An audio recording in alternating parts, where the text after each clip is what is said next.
안녕하세요. 소상공인 기심전결 기초부터 심화까지 렌탈 사업의 성공 노하우 강의 담당하는 유진혁 강사입니다. 반갑습니다.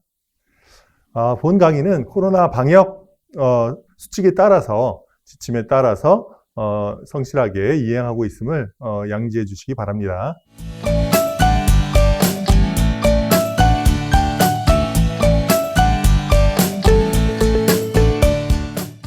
렌탈 사업의 성공 노하우 첫 번째 시간입니다. 저희가 렌탈이라고 했는데 공유 경제라는 화두를 지금 꺼냈어요.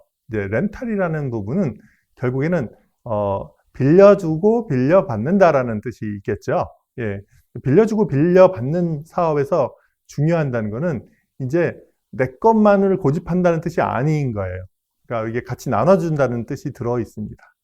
그러니까 소유가 아마 공유에 반대되는 개념일 거예요. 내가 내 것을 차지해서 그것을 가지고 쓰겠다라는 개념에서 좀 더 벗어나서 함께 나눠서 어울려서 쓴다라는 개념이 들어있는 거죠. 이제는 같이 쓰자. 그 농가 먹자. 뭐 이런 표현도 쓰는데 이렇게 이제 같이 하자라는 어떤 개념이 들어가 있다라고 보시면 됩니다. 제러미 러피킨은 이렇게 얘기했죠. 리프킨. 앞으로 경제 생활에 대한 우리의 의식을 지배하는 것은 물건에 대한 소유가 아니라 서비스와 경험에 대한 접속이 될 것이다. 소유권의 시대는 막을 내리고 접속의 시대가 열릴 것이다.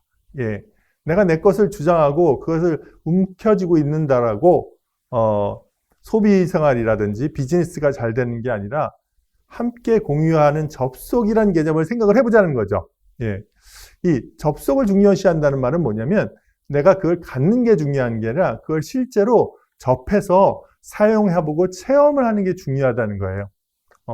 잘 실제로 쓰는 것이 실속이 있는 거지 않습니까? 왜 우리가 소유를 합니까? 잘 쓰기 위해서 결국에는 하는 거잖아요. 소유를 했는데 쓰지 않으면 소용이 없죠. 그러니까 실질적으로 잘 쓰고 사용하는 것에 초점을 두는 시대로 가고 있다라고 보셔도 좋을 것 같아요. 자, 이렇게 보십니다. 자, 이 집이 다 어떤 개인의 것이면 좋겠는데 이게 이제 사례로 이미지화 시킨 거예요. 보면은 개인의 것이기라기보다는 자세히 한번 보세요.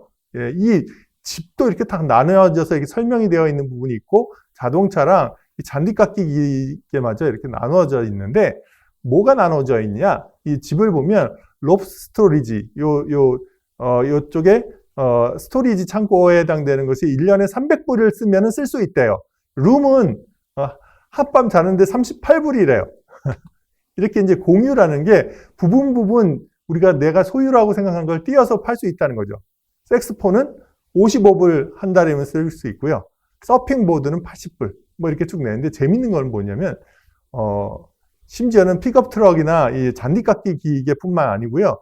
자, 이거 보세요. 강아지도 공유를 해요. 강아지를 데리고 산책을 하는데, 5불 주면은, 산책을 할 수 있다라는 약간 희한한 표현이기도 한데, 실제로도 이런 서비스를 만드는 것이 가능할 수 있다는 거죠. 그 다음에 에르메스 어떤 그 명품 가방일 경우에 파티에 나갈 때만 사실 필요하지 않느냐, 평상시에 필요하냐, 파티에 나갈 때만 100불 써서 딱 이렇게 갇혀 있고 나갈 때만 쓰시라라는 식으로 예를 들면 이렇게 묘사를 하고 있습니다. 이 모든 것을 소유하지 않고도 충분히 쓰는 시대가 왔고 이렇게 많이 공유가 되고 있구나라는 것을 상징적으로 보여주는 그런 사진이라고 할 수 있을 것 같습니다. 그래서 공유 경제라는 부분을 다른 각도에서 정의를 한 번만 더 볼게요. 우리가 모든 일을 할 때 명확하게 그것이 무엇인지를 알아야 응용을 할 수가 있거든요. 하버드 대학교 로렌스 레식 교수입니다. 리믹스라는 쪽에서 이렇게 얘기했어요. 자본주의 경제 체제에서는 소유를 강조했는데 그런 것이 이제 개념이 희석이 되고 공유 개념으로 결국 간다는 건데 이건 읽지 않고 키워드만 볼게요. 공유에서 쓴다는 말은 협력 수업이다. 내가 나만 잘하는 게 아니라 서로 같이 공유해서 써야 되니까 그 물건을 제대로 도착했는지, 그리고 쓰는 만큼 문제없이 썼는지, 그리고 내가 받을 때 그 물건이 괜찮은 물건인지 이런 것들을 다 확인하고 보관하고 그 기간을 끝나면 잘 돌려주고 뭐 이런 것에 대한 서비스에 대한 협력이 되게 중요하겠다 이거죠. 우리가 공유 경제에서는 렌탈 비즈니스를 어떻게 해야 될지를 알려주는 거예요. 그냥 소유권을 넘겨주는 것이 아니기 때문에 물품을 관리하고 서비스하는 부분도 다 그 시간만큼, 빌려주는 그 기간만큼 관리하고 그런 것을 미리 문제가 없도록 케어를 해주는 것이 되게 중요해주는 그런 부분이 있다는 것을 이 정의에서 알 수가 있는 거죠. 우리가 비즈니스를 어떻게 해야 될지 알겠죠. 그래서 전통 경제랑 공유 경제를 비교해 놨습니다. 우리가 공유 경제라고 얘기했으나 아까 렌탈 비즈니스를 포함하고 있는 거죠. 전통 경제는 우리가 지금까지 했던 경제니까 제가 구체적으로 설명을 다시 할 필요는 없을 것 같아요. 근데 핵심은 소유권이 넘어간 끝이라는 겁니다. 이미 샀고, 물론 반품도 있지 않느냐, AS도 있지 않냐, 그렇죠. 그런데 기본적으로 이 구매를 해서 대금을 지불하고 가져갔었을 시에는 이미 소유권이 넘어갔다라는, 예. 그래서 특별한 하자가 없을 시에는 그것이 이행된다라는 계약이 끝났다라는 것이 이제 대금 지급과 상품 또는 서비스의 맞교환으로 그 행위가 끝났다라는 것을 알려주고 있는데요. 우리가 공유 경제나 구독 경제는 좀 다르다는 거죠. 아까 협업이 중요하다 그랬고 공유 경제가 자 보면은 내가 이거를 실질적으로 이용을 할 거지 내가 이걸 차지하고 앉아 있을 게 아니래요. 그것은 어떤 것을 의미해요? 점유와 차용 기간이 있을 거 아닙니까? 그 기간에 대해서만 비용을 지불하겠다는 거죠. 내가 이걸 영원히 깔고 앉아 있을 게 아니기 때문에 그래서 훨씬 더 소비자에게 선택권이 있고 내가 쓴 만큼만 비용을 지불할 수 있으니까 되게 합리적으로 보이기도 합니다. 하지만 이 공유 경제에서는 그렇게 약속을 했고 빌리는 기간을 정했기 때문에 이것을 쉽게 변경하기는 어려워요. 근데 반면에 그 옆에 보면 구독 경제라고 있습니다. 아니 공유 경제에서는 구독 경제는 뭔가요? 엄밀히 말하면 구독 경제도 공유라는 개념 안에 들어가 있는 경제라고 볼 수는 있어요. 네. 그런데 구독이라고 할 때 우리가 무엇이 떠오르시나요, 여러분? 예, 구독이라고 할 때는 어떤 말이 떠오르시나요? 예, 맞아요. 구독이라는 거 우리가 신문 배달이나 정기적으로 어떤 잡지처럼 받아보는 거잖아요. 서비스를 정기적으로 또박또박 따박따박 받아보는 것을 갖다 구독이라고 하지 않습니까? 그렇습니다. 단순히 그냥 공유한다는 개념에서 더 나아가서 그것을 정기적으로 사용한다라는 뜻이 있는 거죠. 사용의 횟수라든지 사용의 한 번 사용하는 그 기간만큼 서비스를 받는 양이 정해져 있는 거예요. 즉 사용량이 기간뿐만 아니라 사용량이 정해지는 경우가 대반이라고 보시면 됩니다. 그래서 사용량의 만큼에 따라서 비용이 지불될 수 있는 거죠. 일반적인 공유 경제는 그 기간에 따라서 빌리는 기간, 점유 기간, 사용 기간에 따라서 지불하는데 이거는 구독 경제는 더 나아가서 사용량을 측정하는 쪽에 더 가깝겠구나. 케이스 바이 케이스겠지만 그런 개념이 구독 경제겠구나라고 우리가 생각을 할 수가 있는 겁니다. 그만큼 더 정밀해지고, 예, 그렇게 반복적으로 우리가 예상이 되는 부분이 있는 반면에 또 어떤 부분이 있냐면 사용량이라는 거는 내가 이만큼 쓰니까 생각보다는 충분해. 더 안 써도 되겠어. 나 더 필요해. 생각보다 더 쓸게요. 라는 조절이 될 수 있느냐라는 질문이 생길 거예요. 량을 안다는 것은 내가 필요한 양도 측정이 된다는 거기 때문에 조절이 됩니다. 결론적으로 얘기해서. 즉, 내가 사용을 더 할 수 있고 덜 할 수 있는 조건의 변경이 좀 더 자유로워요. 그래서 일반적인 공유 경제보다는 조건이 좀 자유롭고 사용량을 기준으로 한다는 게 되게 강조가 되는 얘기입니다. 왜 이런 걸 강조할까요? 여러분이 구독 경제를 하겠다면 내가 쓴 만큼에 대해 양만큼 관리하기 때문에 그런 것을 데이터를 명확하게 측정을 해서 사용량이 어느 정도 되는지를 알아내고 그에 맞게끔 구독을 유도하는 게 중요하다는 얘기를 시사하는 거잖아요. 그 사업에 성공하려면 그런 부분이 있습니다. 그리고 마지막으로 공유 경제에 보면 여기 제품 서비스가 플랫폼이라는 거래의 공간을 거쳐서 소비자한테 가요. 플랫폼은 정의가 똑같지 않지만 쉽게 생각하려면 여기서는 시장이라고 보시면 돼요. 제품 서비스가 시장을 통해 소비자한테 가는데 소유자가 일단 있어서 그 소유자가 플랫폼을 통해서 소비자를 만나서 빌려주는 거죠. 근데 구독 경제는 뭐예요? 제품 서비스 자체를 플랫폼이 가지고 있으면서 소비자한테 따박따박 보내준다라는 의미가 들어있는 것이 다르다. 그래서 소유자가 이게 입점해 있는 형태라는 뜻이 아닌 거죠. 그래서 이 제품 서비스를 플랫폼이 계속 구독으로 하는 거예요. 물론 소유자가 뒤에 있어서 연결되는 형태로 또 변형은 가능하지만 일반적인 모델을 이렇게 보시는 게 정확하다라는 겁니다. 자, 양을 한다는 것은 맞춤형이 된다는 얘기도 되고 반복적으로 제공한다는 말씀도 드렸어요. 자, 이렇게 내용을 봤고요. 그래서 공유 경제가 전통 경제랑 아까 이렇게 막 말이 많았는데 심플하게 정리한다면 소유가 아니라 우리는 공유다. 자원이 고갈되는 개념이 아니라 되게 전략되는 개념이다.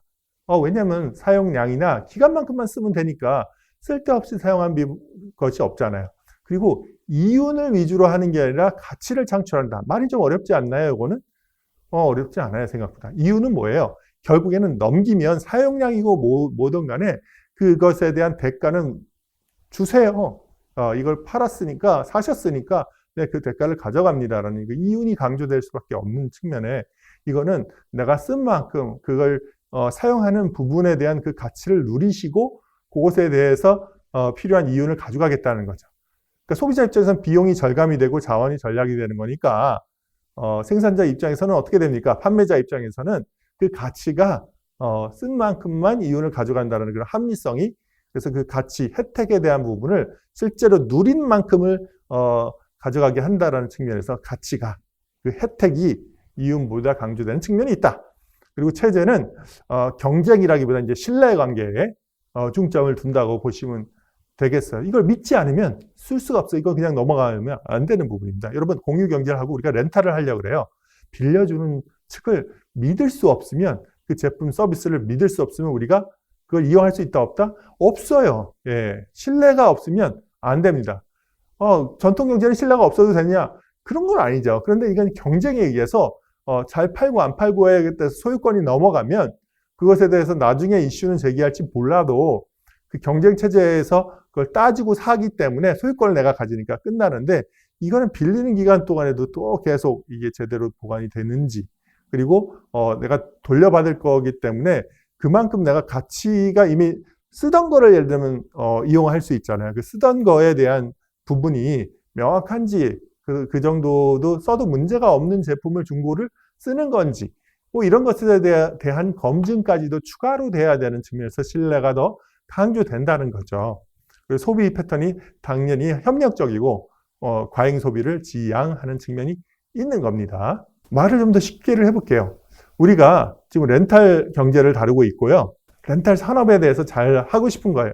근데 모든 사업의 기본적인 거는 똑같습니다. 여러분, 그 가게를 열고 우리가 장사를 하시고 있거나 또 하시려고 하잖아요. 두 가지만 생각을 하시면 돼요. 사업이란 거는 간단해요. 여러분, 사업이란 게 외롭지 않습니까? 결국에는 잘 되면 내 탓이고 잘못돼도 내 탓이잖아요. 예. 잘못되면 그 돈에 대한 책임을 결국 묻는 거는 우리 소상공인, 우리 자신이잖아요. 사업의 성공을 결정짓는 요인은 두 가지라고 봅니다. 왜 갑자기 내 탓, 남 탓 얘기를 하느냐? 자, 보세요. 사업은 저는 이렇게 비유를 합니다. 이 풍랑에 떠 있는 하나의 배와 같은 느낌이 드는 거예요. 여기서 무슨 콜럼버스 항해하는 배 같은데요. 심플하게 얘기하자면 내가 이 배에 있다는 것은 뭐냐면, 내가 배를 잘 몰아야 되잖아요. 사업도 내가 잘 운영을 해야 되잖아요. 그래서 내가 잘해야 되는 것이 되게 중요한 건 사실이에요. 근데 그거보다 더 중요한 게 하나 더 있어요. 내가 잘하는 것도 사업의 성공의 결정 요인이지만, 내가 사업을 운영 잘하는 거, 두 번째 중요한 게 뭐가 있을까요? 네, 맞습니다. 예, 어떻게 아셨습니까? 맞아요. 이 풍랑이 일고, 예, 거센 바람이 울고, 막 이렇게 해서 이 날씨가 해서 비가 완전 세게 내려가지고 이게 막 뒤엎어지면은 방법이 없어요. 내가 아무리 운영을 잘해도 환경을 잘 모니터링해서 그 환경의 변화에 잘 대비하지 않으면 문제가 생길 수 있다. 그래서 사업 성공의 두 번째는 환경에 대한 부분을 잘 알아야 됩니다. 그 왜 이렇게 강조를 했냐? 렌탈 비즈니스는요, 내가 잘하는 건 당연히 중요하지만 그거보다 뭐예요? 지금 이머징 한다고 합니다. 이제 급부상해서 굉장히 이제 등장을 하고 되게 잘 되고 있어요. 2010년대도 물론 렌탈 사업, 뭐 공유 경제 이런 얘기가 있었지만, 가면 갈수록 2021년 지나고 또 2022년 이제 계속 지나가면 갈수록 그런 공유 경제가 강조될 수밖에 없다라는 부분입니다. 그러면 이것이 굉장히 강조되고 됐을 때 이 환경적인 영향력을 우리가 잘 보지 않으면 특히 이 공유 경제는 감당하기 어려워요. 근데 환경은 우리가 마음대로 할 수 없는 건데, 그 환경의 변화가 굉장히 급물살을 타면서 성장하고 있는 시기에 우리가 딱 놓여 있는 겁니다. 자, 보세요. 그래서 2010년 이후에 전 세계 공유 경제 시장을 이렇게 설명을 드리고 있는데, 보시면 여기 10억 달러 기준이니까 어떻게 됩니까? 150억 달러가 2015년인데, 당시에 이제 추정하기로 2025년 가면은 22배로 성장해서 3,350억 달러만큼 성장한대요. 여러분, 10년에 22배를 성장한다는 건 어마어마한 거 아닙니까? 실제로 그런 식으로 이제 성장하고 있는 비즈니스고, 매년 80%의 고성장을 이루고 있어요. 그런데 이게 재미있는 것이 이 성장을 주로 전 세계에서 일어나고 있고, 중국도 GDP에 차지하는 비중이 20% 이렇게 얘기를 하고 있는데, 우리나라는 어떨까요? 되게 미약합니다. 의외로 공유경제가 요즘 들어서 지금 핫하고 막 이런데, 사실은 몇 년 전을 딱 돌아보면 그렇게 공유경제가 활발하지 않았어요. 그 역으로 말해서 뭡니까? 우리는 지금 이제 뜨는 거예요. 여러분 비즈니스를 생각할 때, 자, 제가 요거는 정말 중요하니까 강조를 드리는 거예요. 오늘 드리는 키 메시지는 이겁니다. 공유경제가 급부상하고 있다는 표현이 더 나가서 뭐냐면, 모든 것이 공유경제로 지금 변화하고 있는 추세를 보인다는 거예요. 자, 전통경제가 이만큼 있는데, 그 비중만큼이 공유경제가 딱 생긴 거잖아요. 이전에는 공유경제가 깨알만했잖아요. 예, 이게 10년 안에 비등비등해졌다는 거예요. 그 이후에는 봐야 되겠죠. 전통경제라고 우리가 생각했던 여러분이 지금 하는 비즈니스를 내가 지금 공유경제로 바꾸겠다. 2021년 시점에 한다면 절반 정도는 전통경제 기존에 했던 비즈니스를 저걸 렌탈로 바꿔볼까? 저걸 구독 서비스로 바꿔볼까? 절반 정도는 가능할 수 있다는 뜻이에요. 네, 무엇을 생각하든 간에 평균적으로 그런 생각을 해볼 수 있다는 뜻이에요. 자, 그 여러분의 사업의 기회가 여기 있는 겁니다. 기존의 비즈니스가 안 되고 힘들어요.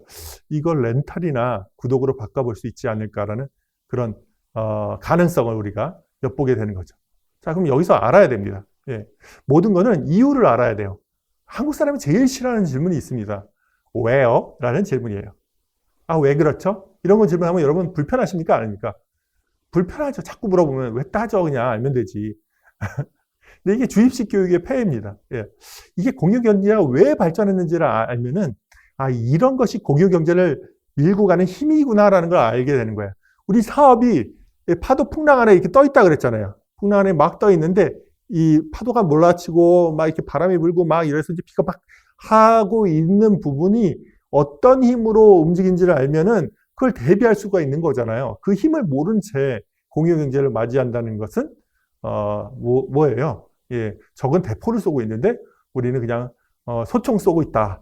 이런 느낌이 있는 겁니다. 그래서 공유경제를 발전시키는 원동력에 대해서 생각을 해볼 필요가 있어요. 제가 생각할 때는 크게 한 3가지에서 5가지 정도로 나눠볼 수가 있을 것 같아요. 첫 번째는 이 교환에 이제 아마 적혀 있지만 제가 일단 말로 한번 해보겠습니다. 디지털 기술의 발전이에요. 여러분 IT 기술 발전한다는 얘기는 너무 많이 들으셨잖아요. 귀가 아프잖아요. 근데 IT 기술이 발전되면 그게 공유경제를 어떻게 증대시키고 공유경제 힘을 불어넣었을까요? 여러분 IT 기술이 발달하고 모바일 폰을 잘 쓰기 시작하면서 어떤 변화가 있었냐면 정보를 쉽게 접근해요.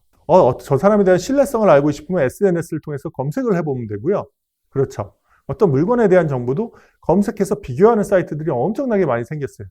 무슨 얘기냐? 내가 물건에 대해서 많이 본다는 것은 그만큼 관심도 많이 생기고, 이 비교를 해서 선택을 해야 되는 고민들이 많이 생긴다는 거예요. 즉, 내가 쓰고 싶은 것도 많고, 내가 기존에 쓰던 거 말고 이렇게 쓸 수도 있는데라는 다양한 가능성이 생기는 거죠. 정보 접근성이 많아진다는 거예요, 한마디로. 그 접근해서 내가 선택을 하려면 반드시 내가 이거를 다 소유해서 이걸 감당할 수 있겠어? 라는 질문에 대해서 아니다, 이거 좀 빌려서 효율적으로 써야 이런 이 정보의 범람 속에서 우리가 효과적인 경제를 가능하겠다라는 생각을 하게 만드는 거죠. 예. 그러니까 이 기술이나 SNS 기술을 잘 활용을 해서 공유를 정보를 노출시킴으로써 공유를 촉진시킬 수가 있다는 거예요. 예.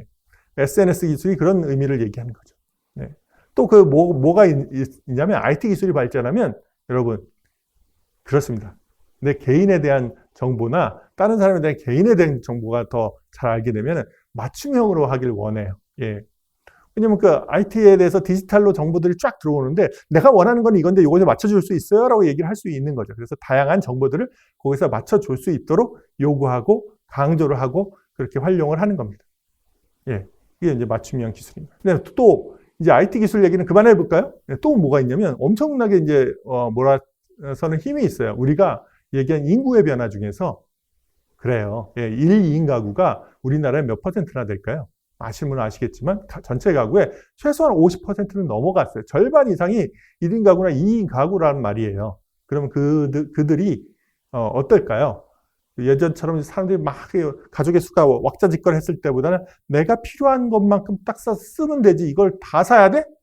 라는 생각을 하는 거죠. 소량만 필요한데 그래서 내가 양만큼 필요한 아까 구독 경제를 강조드린 거 아닙니까? 그 기간만큼 필요한 경제가 강조되는 겁니다. 이런 원동력을 알면 1일 2인 가구를 위한 수요들을 생각을 하면서 자꾸 렌탈로 바꾸는 여러분이 그런 비즈니스의 통찰력을 발휘하실 수 있다고 생각을 합니다. 예. 또 어떤 부분이 있냐면요. 예. 경제가 어려워요. 예. 경제가 어려우면 당연히 빌려 쓰는 걸 강조하게 되죠. 예. 또 뭐가 있을까요? 예. 우리가 코로나 시대가 오면서 비대면으로 하게 하죠. 그러니까 직접 가서 막 보는 것보다는 더 온라인으로 디지털로 보면서 필요한 정보들을 쓰면서 야 이거를 배달해서 내가 필요한 만큼 쓰겠다라는 이제 IT 기술을 더 많이 활용하는 부분이 있고요. 예. 코로나 더불어 이제 세균의 이제 범람이라고 표현하는데 사실은 코로나 이전에도 계속 이런 것들이 있었잖아요. 그래서 이런 비대면 경제가 계속 강화될수록 공유 경제가 강조될 수밖에 없다. 그래서 여기 보여주시는 그 설명들을 제가 드린 거예요. 이런 것들을 생각을 하시면 됩니다. 더불어서 이제 환경 오염에 대한 이슈도 생각을 하시면 될 것 같아요. 자원 고갈을 걱정을 하게 되니까 비대면 경제입니다. 예. 그러니까 여러분 자원 고갈 걱정을 하게 돼서 특히 이제 우리가 렌탈이나 공유 경제를 강조할 때 여러분 이제 아실 거예요. 이런 것들은 꺾을 수 없는 힘들이잖아요. 그죠? 이런 힘들이 몰아쳐서 우리가 공유 경제를 강조한다는 뜻은 무엇일까요? 공유 경제는 앞으로도 이런 인구 변화가 계속 진행이 될 거고 앞으로도 경제 위기가 반복될 것 같지 않으세요? 세균 전쟁, 코로나19가 과연 끝일까요? 예, 환경 오염 문제 이런 것이 발전할수록 공유 경제는 계속 강조될 수밖에 없겠구나라는 그 트렌드의 거대한 물결을 읽으시는 겁니다. 그래서 이런 이슈에 민감한 소비층을 잡을수록 우리가 어떻게 돼요? 바로 비즈니스의 성공의 기회가 바로 거기에 있는 거예요. 네. 자, 실제로 렌탈 공유 경제 서비스 성장 전망을 보면요. 우리가 다 아는 기존의 렌탈 방식을 얘기하는 거예요. 제가 DVD나 카렌탈, 도서 대여, 장비 렌탈만 강조를 한다면요. 렌탈 사업 비즈니스에 대해서 좀 얘기를 하고 주제를 잡았는데 너무 한정적인 거예요. 이제는 이 시장의 성장은 서서히 가고 있고요. 공유 경제 전반적으로 비디오 스트리밍부터 크라우드 펀딩까지 전반적인 이 수요가 확 늘어나고 있는 겁니다. 그래서 이 서비스를 강조하는 것이 매우 중요하고 성장을 한다라는 그 강조점을 말씀드리고 싶어요. B&B는 뭐예요? 베드 앤 뭐죠? 브렉퍼스트입니다. 기존에 렌탈할 때 침대랑 아침만 딱 제공해 주는 게 가장 기본적인 의식주의 주거와 의식의 핵심이잖아요. 그 호텔 서비스에 그것만 딱 렌탈을 해주고 뭐 이런 서비스들을 중심으로 하는 의식주나 카나 아주 기본적인 것을 장비 하드웨어적인 것을 렌탈을 했다면 공유 경제는 이제 컨텐츠라든지 그 다음에 심지어는 여기 뭐예요? 크라우드 펀딩은 뭡니까? 자금을 일시적인 프로젝트로 여러 사람의 돈을 갖다 끌어다 쓰는 거예요. 빌린다는 개념은 아니지만 공유한다는 개념이 뭐냐면 혼자의 어떤 소유로 이 프로젝트가 누가 1인 개인이 투자하는 게 아니라 여러 명의 공유의 개념으로 돈을 투자받는다는 개념이죠. 이것도 렌탈의 개념이 확장됐을 때는 공유 경제로 가능하다는 거예요.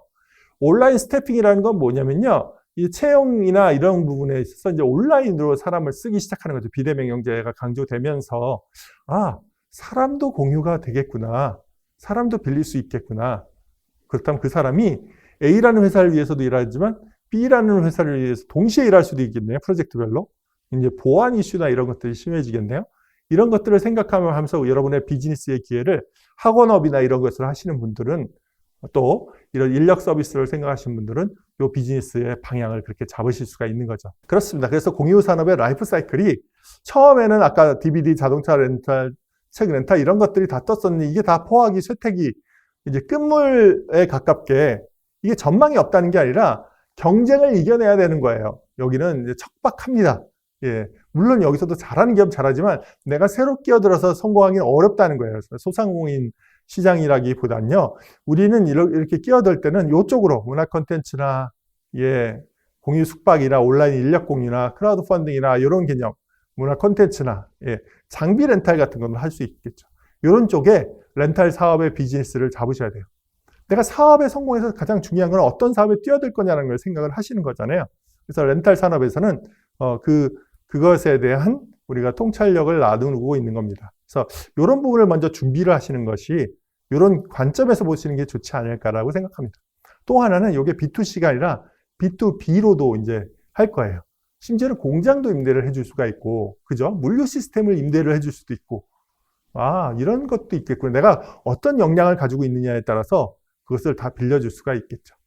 그래서 아까 처음에 봤던 집을 다 빌려주는 개념으로 봤을 때 이 공유 산업, 렌탈 산업에서 우리가 중요한 거는 한마디로 빼놓고 얘기했으면 나 자신하고 심지어 나도 가족하고 뭐 이걸 빼놓고서는 다 빌려줄 수 있어요. 원칙적으로 얘기하자면. 물론 그걸 원하냐 안 원하냐는 있겠지만 다 대상이 된다는 거예요. 여러분 멀리 찾지 마세요. 내가 가진 게 뭔데? 내가 가지 않아서 주위에 뭘 소유하고 있는 사람이 있는데 저게 놀고 있는 거야. 유휴자원이 있는 거야. 그럼 여러분 이제 머리를 어떻게 굴리시면 돼요? 사업 감각이 있으신 분은 저거를 공유시켜보면 돈 되지 않을까라고 생각을 해보시는 거죠.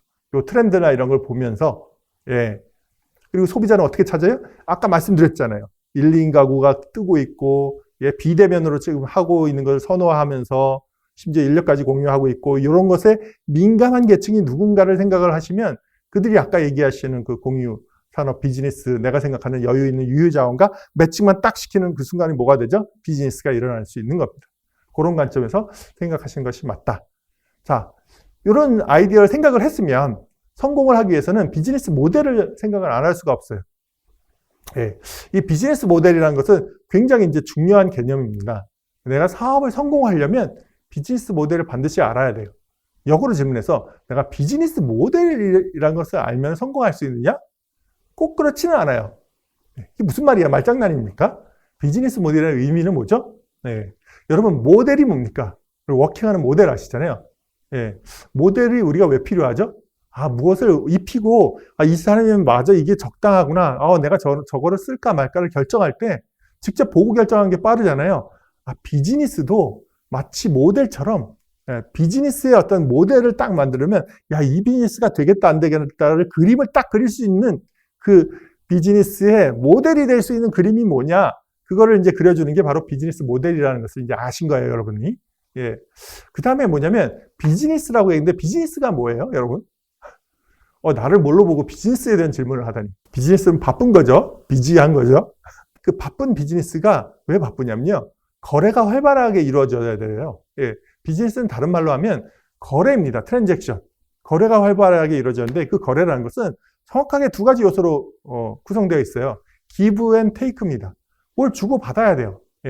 주고받는 게 없으면 비즈니스가 성립이 안 돼요. 내가 일방적으로 주기만 하고 나중에 받는 거는 나중에 생각하겠다. 그거는 기부가 아니라 제가 늘 하는 말이지만 기부에 가깝습니다. 나쁜 거냐? 아니요. 되게 좋고 선한 사회의 영향력이죠. 하지만 그것이 돈이 되는 부분에 대한 장담은 못하는 거니까 그것이 돌고 돌아서 나한테 온다는 어떤 더 기버의 정신일 수는 있지만 그게 비즈니스가 되냐라는 것은 다른 얘기일 수 있을 것 같아요. 그래서 기브 앤 테이크의 정신에 따라서 내 아이템, 스타트업이라고 되어 있는데 우리 소상공인 비즈니스라고 대입을 해보면 되겠죠. 우리 사업의 이 아이템이 시작을 한다라는 개념의 스타트업이라고 볼 수가 있으니까 시작을 한다고 한다면 우리 고객한테 뭘 줘야 돼요? 솔루션을 줘야 되는 겁니다. 사용자한테도 솔루션을 줘야 돼요. 그게 내가 주는 거예요. 그래서 뭐 어떤 솔루션을 줘야 이들이 나한테 그에 합당한 머니가 나한테 올까를 생각을 해보시는 거예요.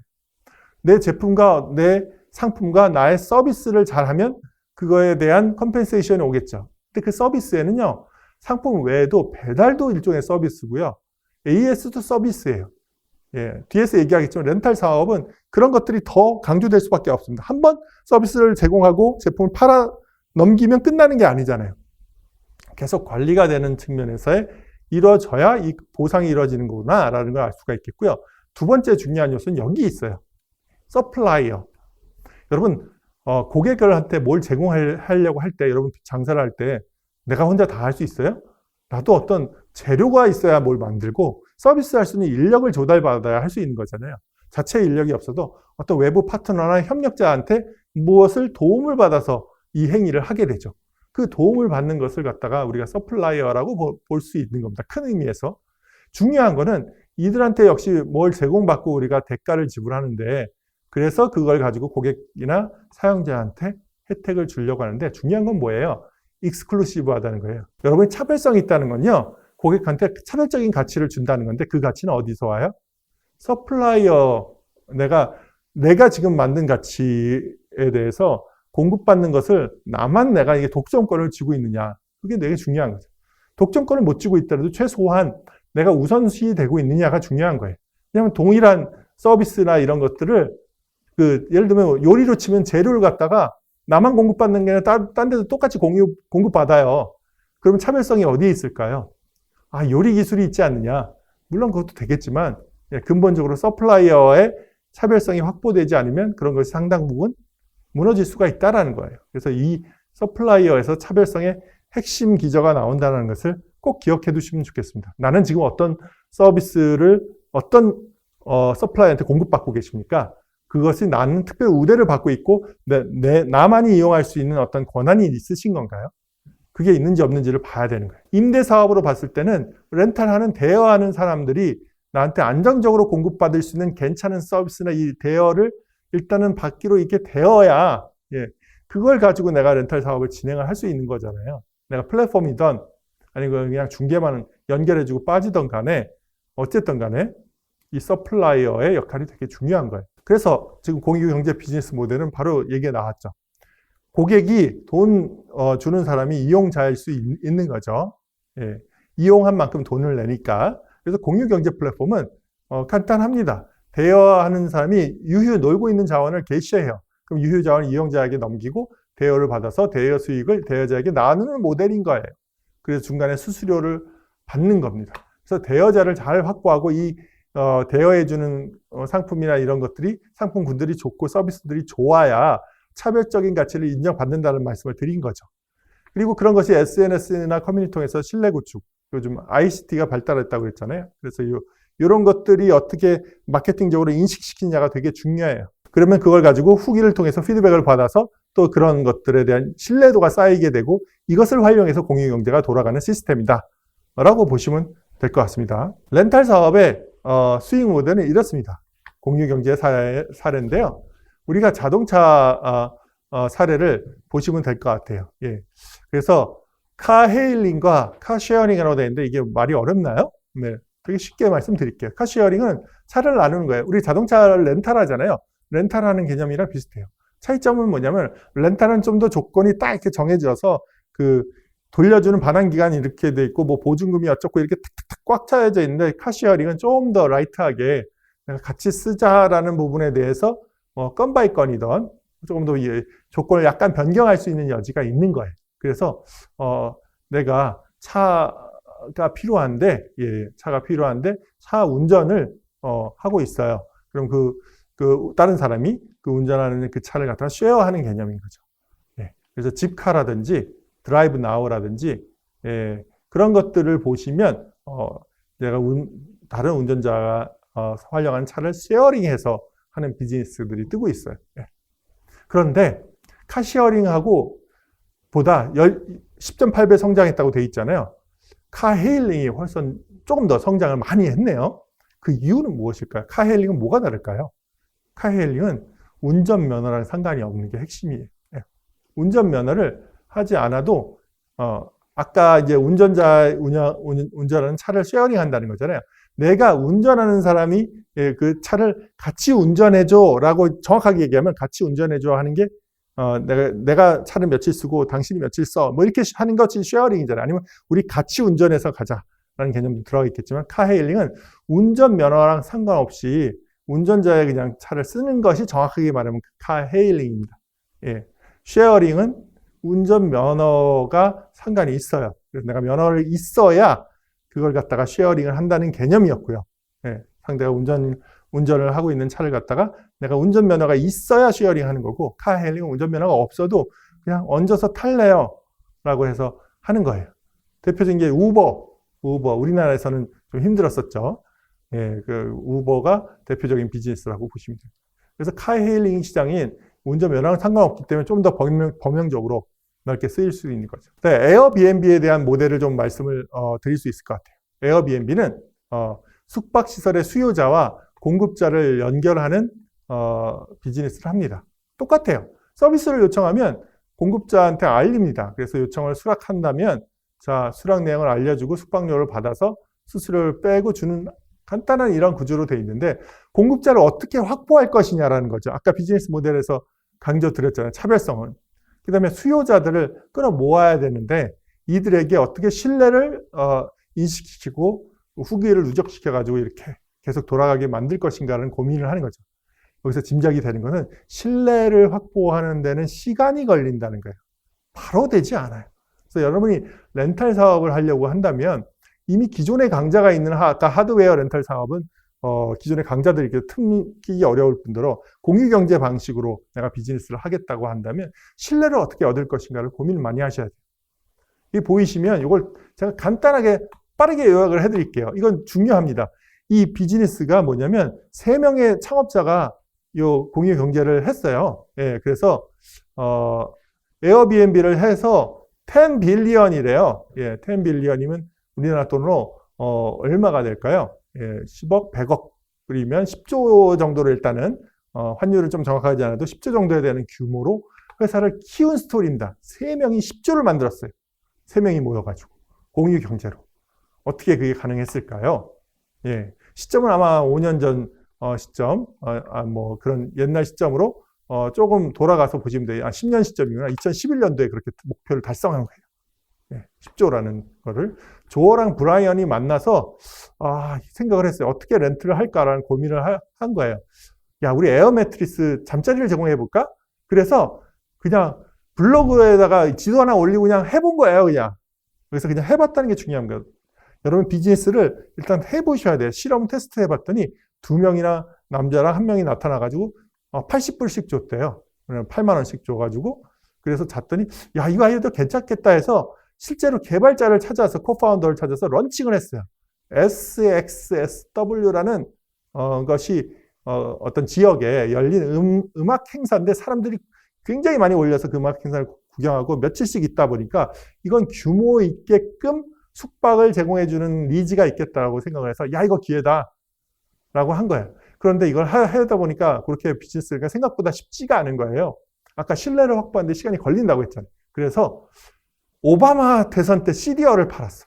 오바마 시리얼이 돼 있어. 나중에 이제 요 교환을 차근차근히 보실 기회가 있으면 이렇게 40불씩 받았다고 돼 있어요.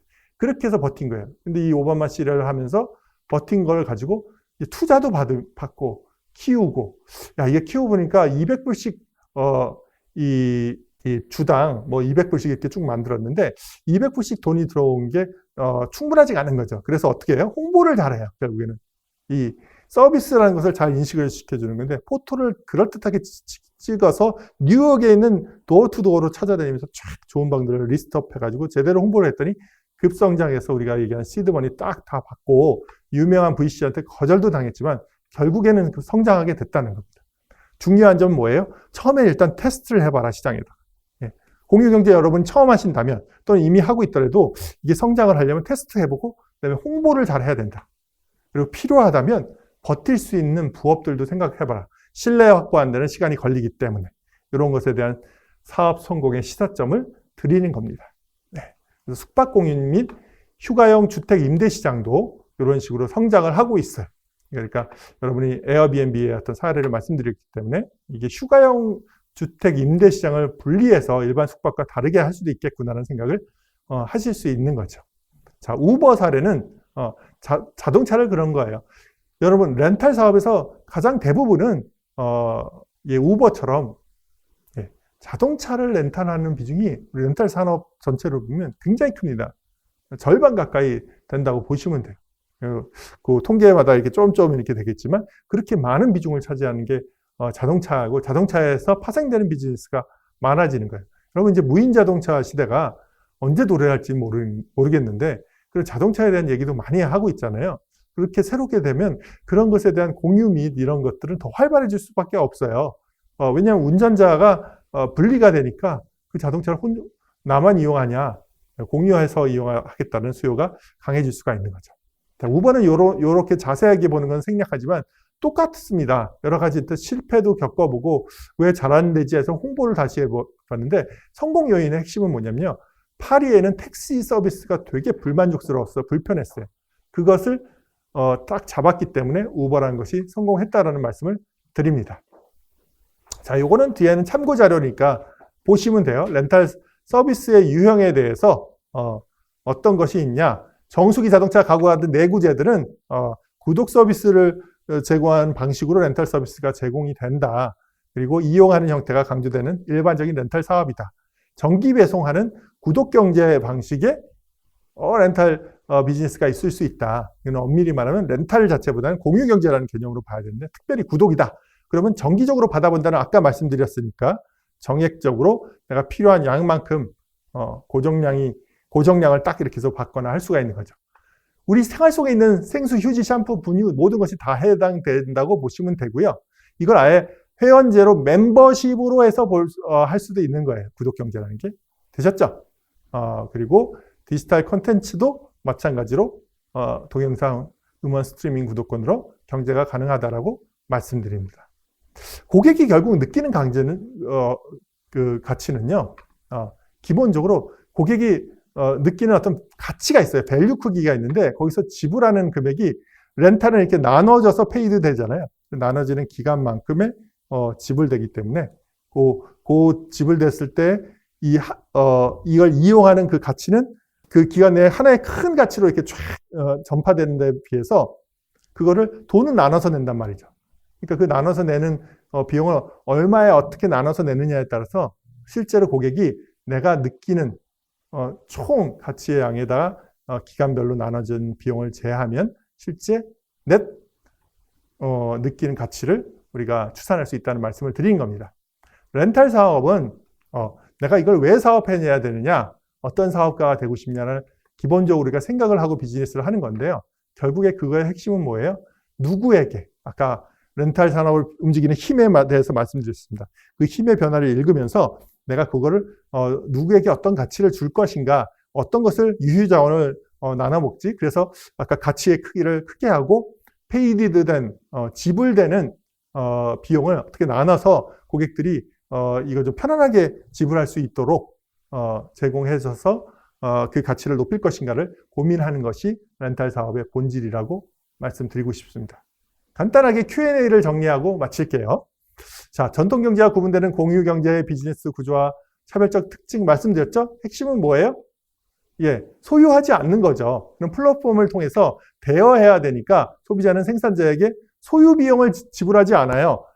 점유, 차용 기간이 중요한 거예요. 점유하고 차용 기간에 따라서 비용을 지불한다. 구독경제는 사용량까지 중요했었죠. 일시적인 지불 비용을 줄인다는 것이 핵심적인 특징이었습니다. 자, 렌탈 사업과 유사한 구독경제 나왔어요. 세 가지 유형 특징 및 대표적인 사례는 방금 끝 무렵에 말씀드린 거예요. 정기 배송을 해서 생필품들을 쭉 니즈에 맞게 제공해 드릴 수가 있고요. 예, 두 번째 뭘까요? 멤버십 서비스를 무료 당일 배송하는 멤버십 회원 서비스를 통해서 제공도 가능해요.